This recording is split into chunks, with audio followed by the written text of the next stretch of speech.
سلام دوستای گلم، آموزش کیک یخچالی در پیج آشپزیرونی. خامه رو روی حرارت میذاریم تا گرم بشه و بعد بهش شکلات اضافه میکنیم. از روی حرارت برمیداریم و هم میزنیم تا شکلات ذوب بشه. بیسکویت پتیبور خورد شده ریخته.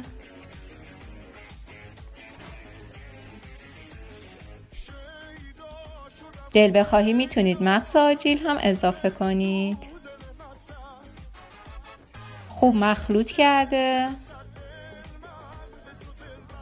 داخل قالب سلفو میندازیم، موادمون رو میریزیم، فشردش میکنیم و چند ساعت در یخچال میذاریم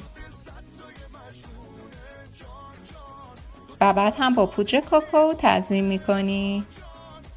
دوستای گلم با لایک و کامنت و فالو آشپزیرونی رو حمایت کنید. ممنونم.